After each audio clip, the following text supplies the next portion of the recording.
Good evening and welcome to For the Record.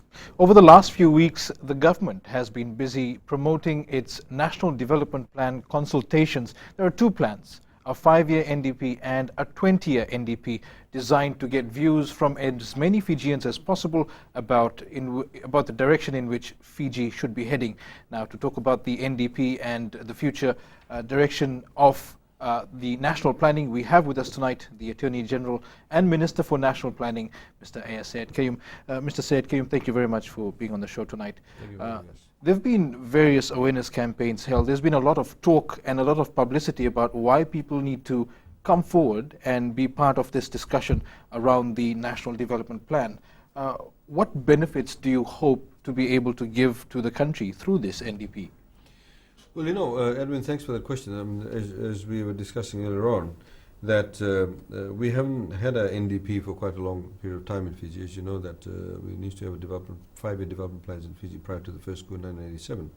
Of course, now bulk of the population don't even remember the first coup in 1987. Otherwise, we've got a much younger population base. The NDP, or National Development Plan, actually helps us to prioritize development.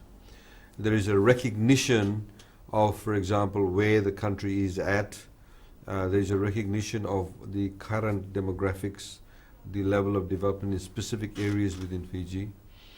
And then it sets out where, how and why specific areas need to be developed. What type of services need to go into specific areas.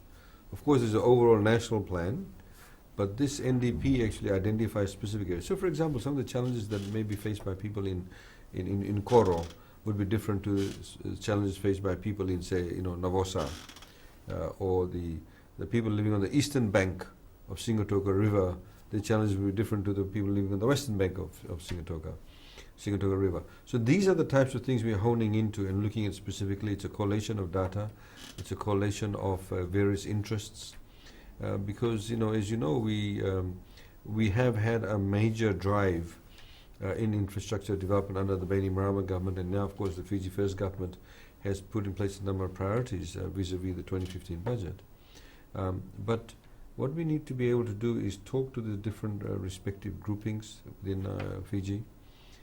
It's open to individual members. We've already had something like 432 meetings in 15 days. We've got a whole team of people from the Ministry of Finance, National Planning, ranging from about 50 to about 70 people who are visiting different parts of Fiji as we speak. And they're having these sort of community meetings, if you like. Because sometimes we may not realize that there may be an area in Nandi, Malamala, and where there may be some changes taking place. Some people may be leaving that area. They're no longer maybe planting cane. Or people are still living there, but they're no longer planting cane because they're in the tourism industry.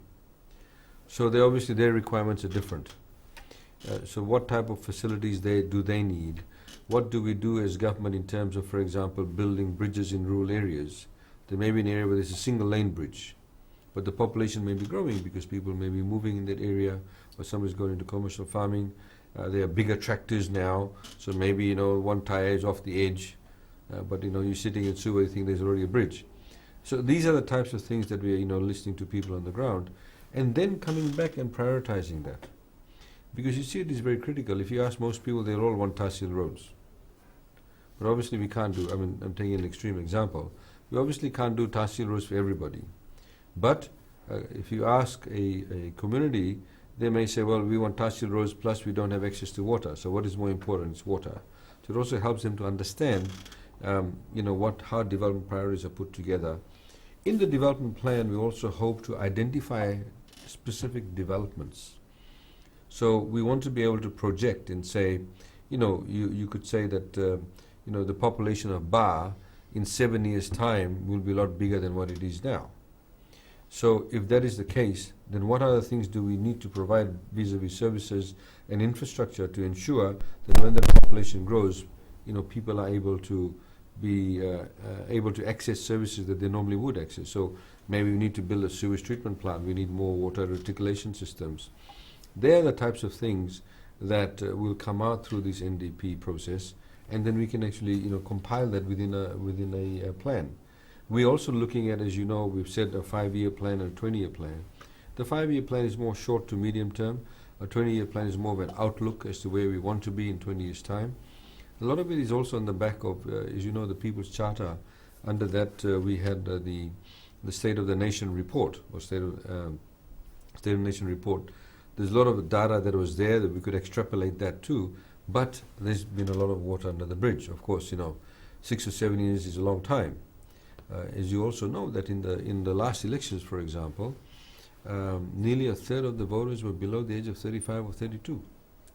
So their needs and demands are different. It has a huge impact in terms of health services, for example. If you have a higher percentage of people who may be older in your population, then obviously the type of health services and care you need to provide is going to be different. And your whole sort of restructuring of your health services will be different if you've got as opposed to a younger population base. So these are the types of things that we need to obviously collate and ascertain and hear from the people as to what their needs and demands are. As you pointed out, a lot of people wouldn't know what an NDP is. Now we have an understanding of what the idea behind the NDP is. Of course, after the consultations, is it that everything gets put through a committee? What happens after the consultation phase? How do you come up with the final report? Well, in fact, we also will be, after these meetings, we're also meeting specifically various NGOs, interest groups. We will then, of course, compile that. We also are talking to some multilateral agencies, some development partners to also assist us to do that. And then we'll compile a draft. We would like to circulate the draft and get people's views on it also.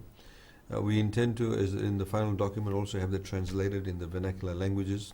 It is very important, as you know, like yesterday evening, on Thursday evening, the Prime Minister launched the trade policy framework. A few weeks ago, he launched the Green Growth Framework. All of these have been translated in the vernacular languages, but they all fit in. They all need to fit into the overall development plan of the country. And we have said that the development plan in Fiji should be apolitical. In other words, apolitical meaning that it should not be driven by politics or political parties. It needs to be driven by a complete belief in and adherence to that development is good for Fiji. Everybody in this country wants prosperity. If you're going to ask somebody, do you want prosperity or not? They all say yes. So how best do we achieve it? So we're hoping that as we have the Bill of Rights in the Constitution, the socio-economic rights, the development plan should be something that any government, whichever political party comes in, must be able to focus on and to be able to provide that and cater for the development needs of our people. All right, and on that note, we will take a quick break. When we come back, we'll find out whether there are any examples around the region which Fiji can take advantage of. We'll be back shortly.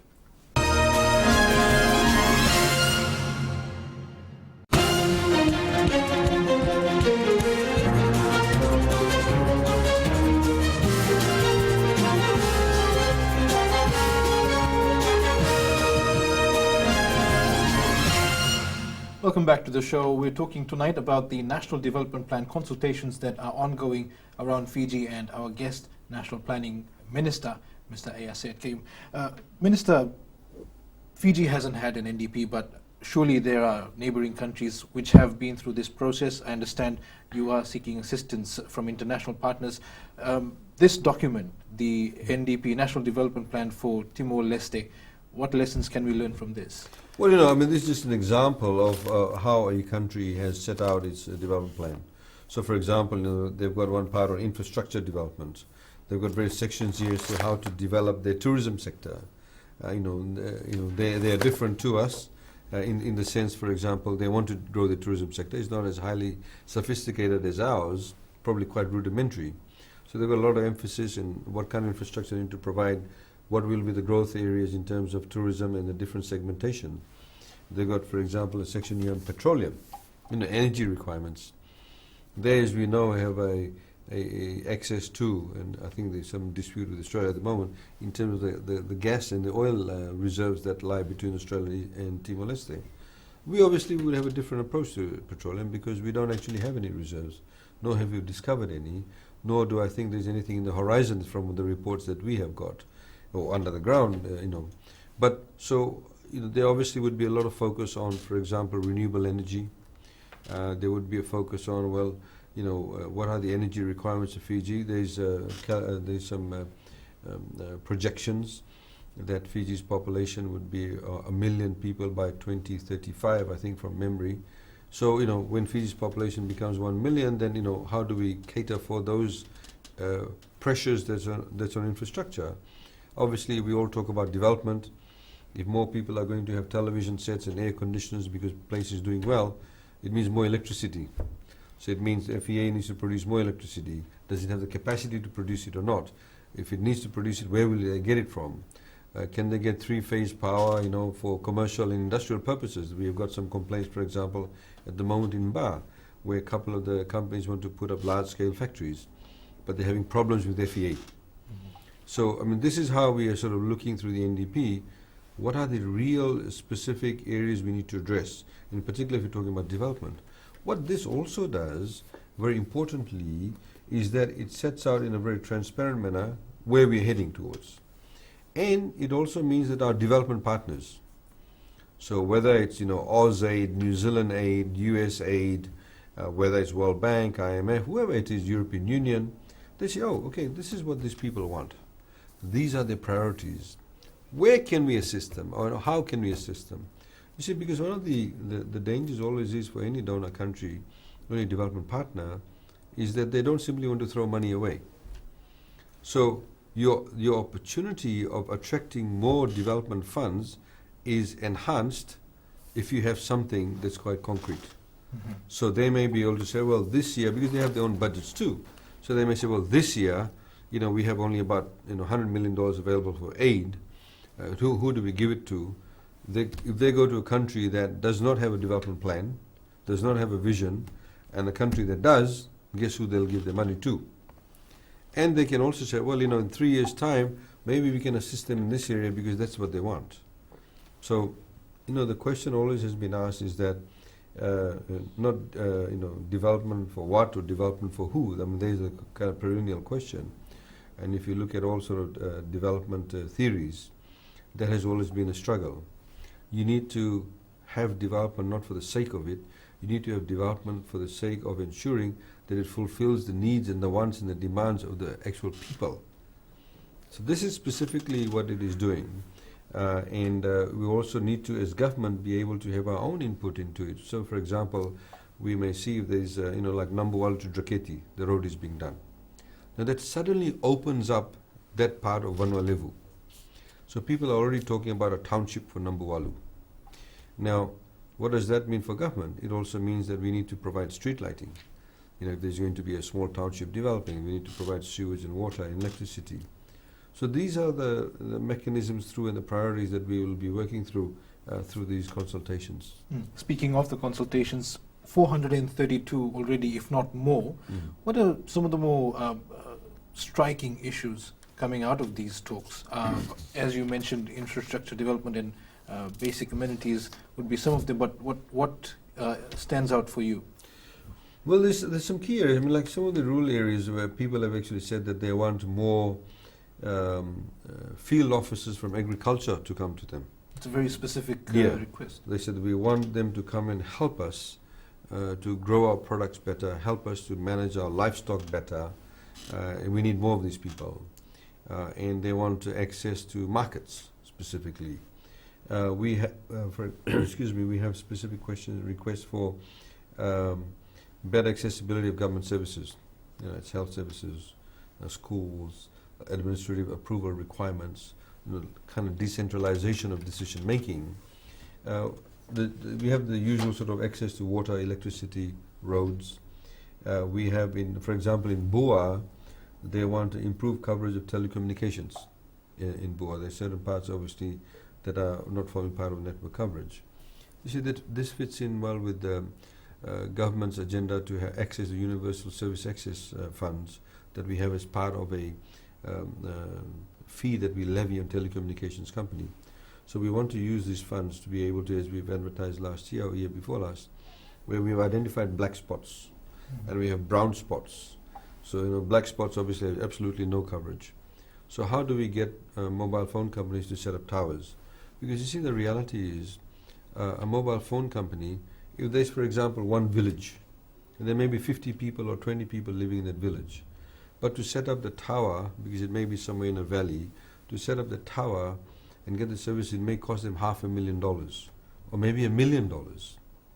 So they look at the sums and say, well, 30 people, 50 people in the village, even if they use $10 a week, 50 multiplied by 10 is only 500. And we have to spend $1 million. So they won't go in those areas. So that's where government comes in, provides the subsidy, reduces the impact on their balance sheet in terms of the capital investment. So we provide for the capital investment, and they actually focus on the services. All right. Now, we are about to come to the end of the segment, but very quickly, once the NDP is done, how is that going to affect policy development for the government? Well, they obviously, it's prioritization in terms of setting the roadmap through the NDP. So government will always fit in the budget requirements and budget formulation through the NDP. It obviously cannot address 100% of every specific budgetary announcement, but it provides a general guideline, and we also want it to be specific to be able to say, this type of infrastructure must take place in 4 years. So when we come to that 4 years, even before the 4 years is up, we know exactly this is where we're heading towards. So that also helps us to ensure that we have a much better mechanism in terms of the formulation of the budget. All right, and we will take a quick break. Don't go anywhere. We'll be right back.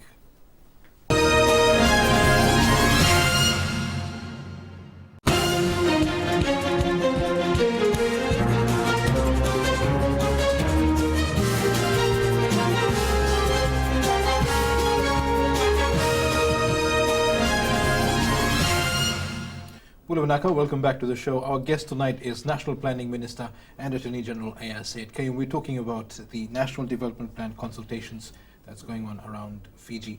Minister, when we talk about difference or changes on the ground, development on the ground, how soon could we expect to see tangible changes in reference to the NDP? Because we have a 5-year plan, of course, but within those 5 years, do you expect to be able to fulfill everything that's in the plan? Well, like I said, the development is already taking place, but the NDP sort of sets out more in detail for the next 5 years. And it's all a question of prioritization. We obviously want to be on very strict timelines here, because as it already has been announced, the budget for 2016 will be delivered on November the 6th of this year. We have 1 week's break, and then of course Parliament debates it over 1 week and goes through the actual the appropriation bill. But we hope to have the NDP done by then. It's a very time frame, because these consultations will finish in July. Then we only have August, September, October.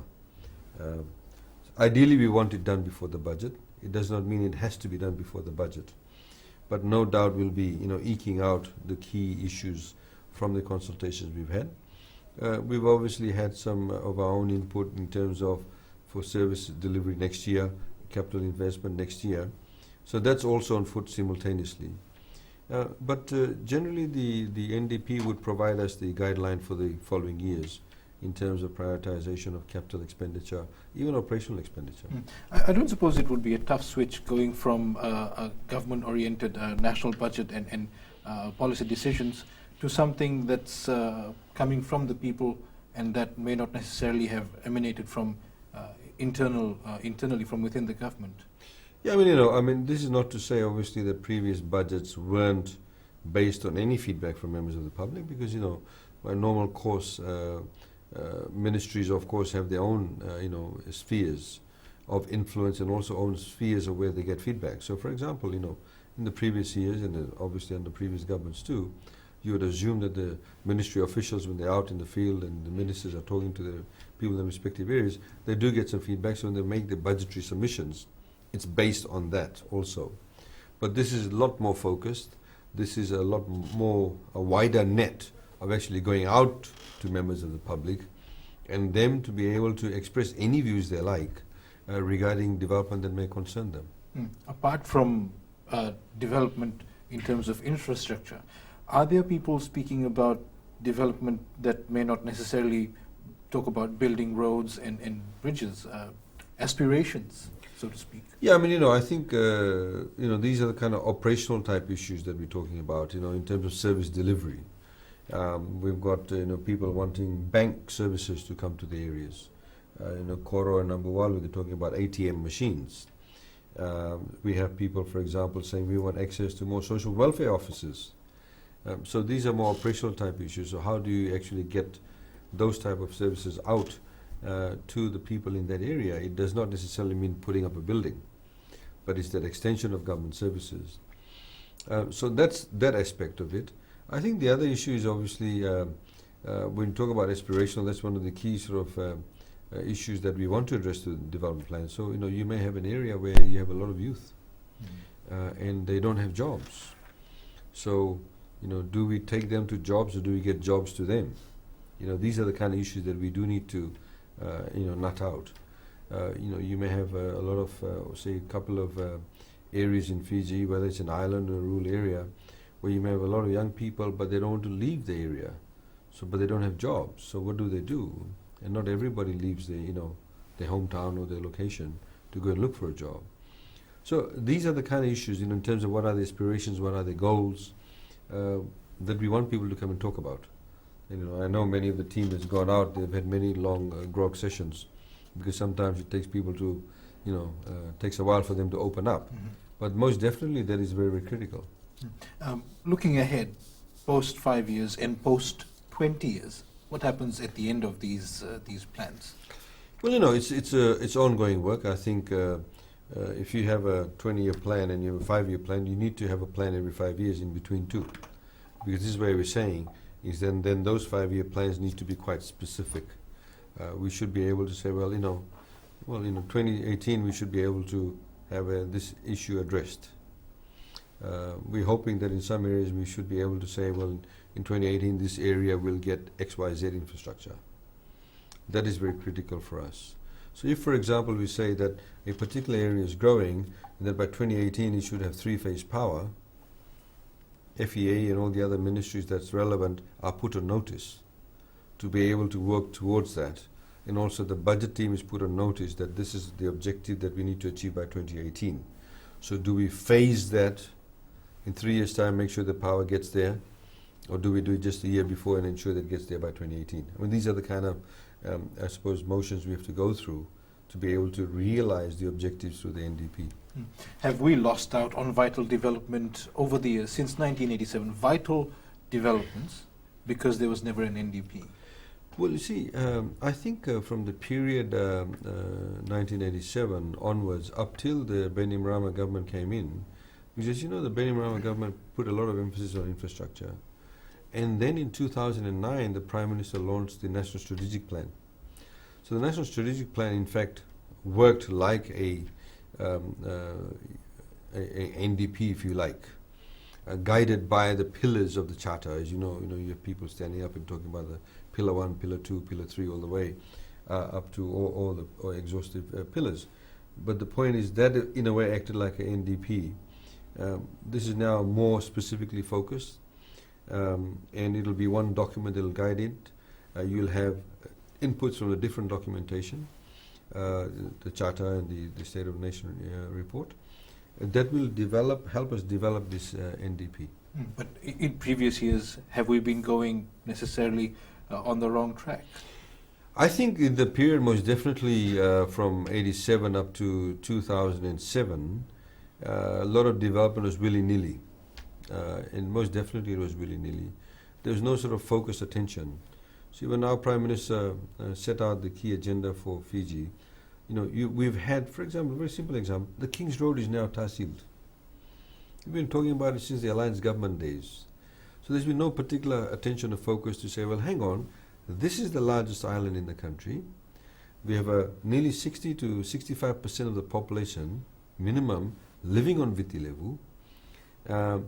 It will open up tourism opportunities in that part of the country. We need to ensure that within 5 years we get the road tahsiled. No such focus. And that's the problem. When you don't have a vision, when you don't have a plan, it won't get done. You're always sort of constantly just moving, from year to year. And that's the problem. And that's what this is going to even further enhance and address. Minister, that's the end of this segment. We will take another break. Stay with us. We'll be right back.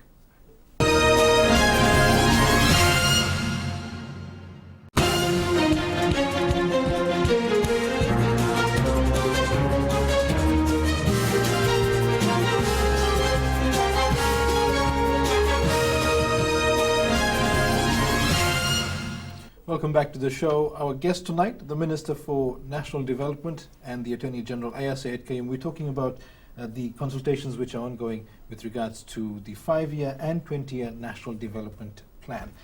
Minister, we've spoken quite a bit about what the government hopes to obtain from Fijians, from all stakeholders, but for somebody who's watching tonight, may not have known or may not have been approached, what do they need to do to make their submissions? Well, please go to the nearest public meetings going to be held in your area.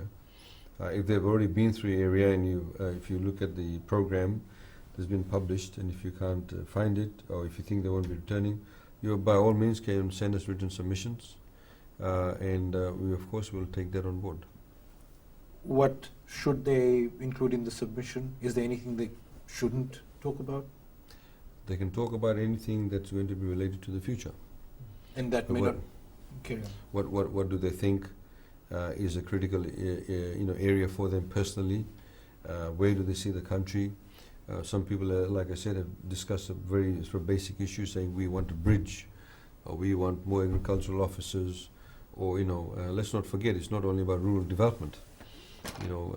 Nearly 50% of the population now live in urban or peri-urban areas. So there are obviously challenges faced by people who may be living in peri-urban areas. So what are your issues? We've had people complain also about there's not enough buses running on time, or there's only one bus and there's lots of people in this area that work in Walu Bay, or we all work in Latoka, but there's only one bus. If we miss it, then I get to work late. And these are very kind of specific issues. So it's anything really. It's free for all, if you like, in terms of what your wishes and your demands are, in terms of specifically for development. Is governance considered development? What do you mean governance? Governance in terms of not necessarily putting in capital works or physical development, but what about people's views on how they feel that the country should be run? Would that be included? Well, we're not stopping anybody from saying anything, so if they want to put that in, that's their choice. The reason why I asked you about governance, because some people, for them, governance also means in terms of bureaucracy. Mm-hmm. So they feel that they're not being governed in a very streamlined kind of manner, that like there's one particular issue here saying it takes too long for administrative approvals. Or if I want to open up a canteen, I need to be told specifically, who should I get all my approvals from? These are governance issues too. That I was not given a warning, but I was given a very heavy penalty for something that I did not know about. They are also governance issues, day-to-day governance issues. Or that there is not much coordination between the municipal councils and town and country planning and rural local authority, and it takes too long for them to all get together to give the approval for my house or for my factory, whatever it is. From the submissions that you're receiving, the ones that we spoke about are reflective of what people have been going through and have been, living through.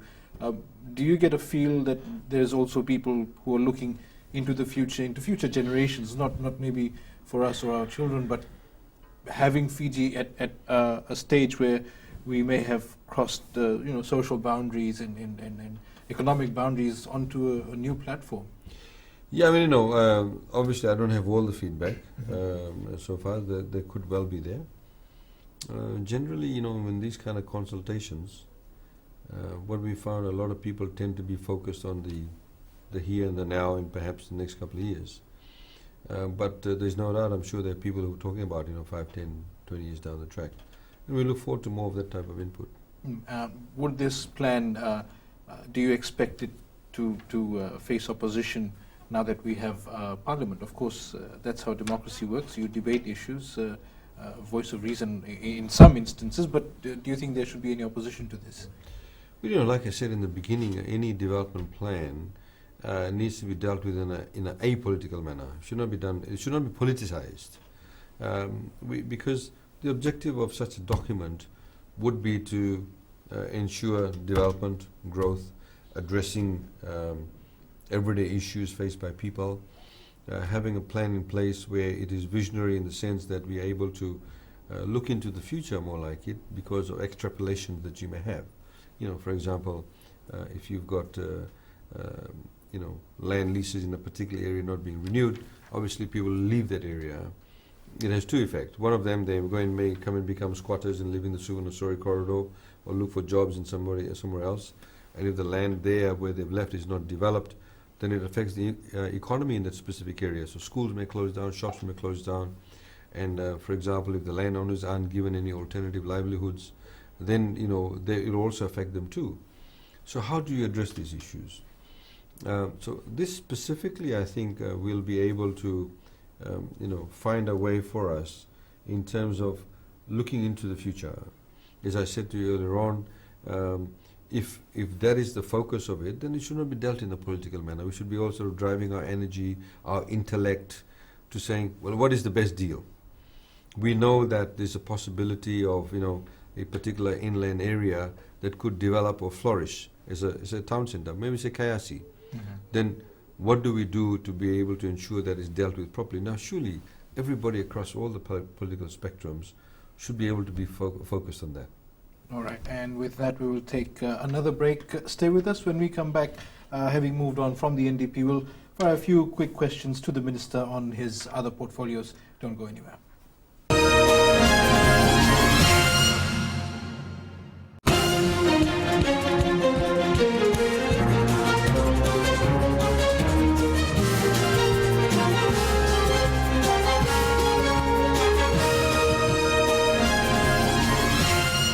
Welcome back. This is the last segment for tonight, so let's get right into it. Minister, we've spoken quite at length about the NDP. Your other portfolio, well, recent development with the MIDA decree, big changes. The fines against journalists have been removed. The foreign companies can now invest in pay TV services. What brought about this change, specifically with the fines against journalists? Well, we've obviously had a look at the Media Development Authority decree, and as you know, that nobody has been prosecuted, not even a company or editor, publisher, let alone a journalist, under the decree itself. There's of course a lot of people were politically using this provision to conjure up all sorts of images about Fiji. And say that the media is not free. The media is obviously free in Fiji, and so it was thought best by government to remove this particular provision, where there's a $1,000 fine that could be imposed by the tribunal, and there was also a imprisonment provision. So we've removed that for journalists, both the fine and the imprisonment provision, essentially to. It does not in any way will change anything, because we know there is no censorship. Some of the politicians on the other side of the house always try and sort of capitalize on this. They sound a bit like broken down records, in terms of this mantra that they've got hold of. But the reality is we've removed that, and I think a lot of journalists can know, okay, well, it won't affect them at all, not that anybody's been prosecuted. And the reality is, Edwin, is that if you look at Schedule 1 under the decree, the standards that have been set, those borrowed verbatim from the previous media council that existed. So there was no changes in terms of the standards and, for example, issues of accurate reporting, balanced reporting, etc. So it was all there borrowed verbatim from that. So that's why that was removed, essentially. The second aspect of it was the allowing foreigners and also allowing cross-owner mediaship in pay television. Because as we've seen that in Fiji, we used to have two providers of pay television. One of them, of course, folded up, and then we have Sky Pacific. We've also had representations from Digicel. I understand they've been in talks with Sky Pacific. They want to buy Sky Pacific and provide, entertainment television. So the existing law would not have allowed them, because that's a foreign company. So this opens up the opportunity for them to buy into that area. And we also wanted to open up to others who may want to provide pay television. It's good for Fijian people if a lot more people invest in that area. There are obviously certain conditions. It should only be for your entertainment, which includes sports and any overseas programs, including your CNN, BBC, Al Jazeera, whatever the case may be. Purely focus on entertainment. Free-to-air television still needs to be within the realm of local ownership, Fijian ownership, and that stays. In this also we can put certain conditions in terms of license fees, etc. So they're the two critical provisions. It does, as you know, Sky Pacific is ultimately owned by Fijian Holdings. So Fijian Holdings and Digicel are talking to each other. One wants to buy, one wants to sell, so this will help facilitate. It'll be good for Fijian Holdings if they want to sell it off, and good for Digicel. One thing that was I did not mention in Parliament because the time was not there specifically. Is entertainment now you have what we call bundling. Mm-hmm. There's now bundling of actual services. So you can now actually have a mobile phone, a smartphone, that can have all sorts of services on it. Right from television to news to entertainment to using it for emails to making voice calls. And Fiji, very fortunately, through the policies put out under the Bainimarama government, is now reaping the benefits of, in fact, being quite a sort of technologically savvy country. If you look at us compared to the other Pacific Island countries, some of them operate only on 2G, 3G, but the network coverage is very low. Our mobile phone penetration rate is extremely high. We're now getting more and more people owning smartphones. We had our first 4G spectrum tender process that we went through, auctioning process actually. And Fiji, in fact, has been invited to tell other countries as to how to do it. So we're quite advanced in that, and we must not lose momentum of that. So this is all part and parcel of this sort of technological leap that we want to make. Just very quickly, just to wrap up, the other aspect of television and broadcast is the digital TV. I understand tests are going on to test the technology and what can be done with it. Where do we stand at the moment? You rightly point out, tests are currently being done. We understand the tests for digital television. They can go live for digital television between the Nosori-Lamy corridor, I understand, by around about October, and very soon thereafter with the Nandi Lotokamba. So that's going on quite well, but as you know, with digital television, it's not just a question of improving the quality of the picture, but the ability to use lesser spectrum, but with more, to put it simply, more divisions within the spectrum, so you can get more channels in. And that's what we want. And of course, government needs to have control over that to be able to channel that to all providers of that particular service. And proposals have gone out, I understand, as well, for spectrum allocation? No, once the testing is all done, then there may need to be some rejigging or reconfiguration in terms of some of the spectrum that's used by FBC and used by Fiji Television. That's been one of the conditions of the licenses that have been issued. That rejigging does not in any way deny FBC or Fiji TV their license period or license conditions, but it does affect the license conditions vis-a-vis the spectrum. We also want to look at things like content. We want more local content also. What previously has happened is when they talk about local content, they simply just show local sports. It should not just be sports, it should be other areas of development. We want the entertainment industry in Fiji to also increase. Minister, with that, I thank you very much for being on the show tonight. Thank you. That was our show for tonight. Remember, if you have comments or questions, you can email us for the record at fbc.com.fj. Up next is the My Say segment brought to you by veteran journalist Nemani Ndalembatiki. From me, good night until next weekend.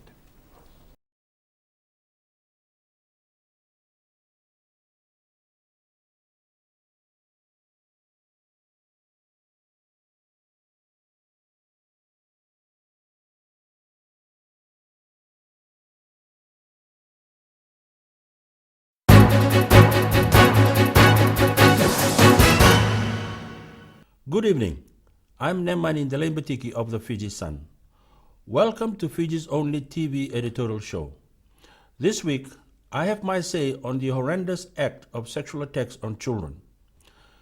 The brutal sexual attack on a 9-year-old girl in Akasi is the latest in a rapidly growing list of sexual offences in the country.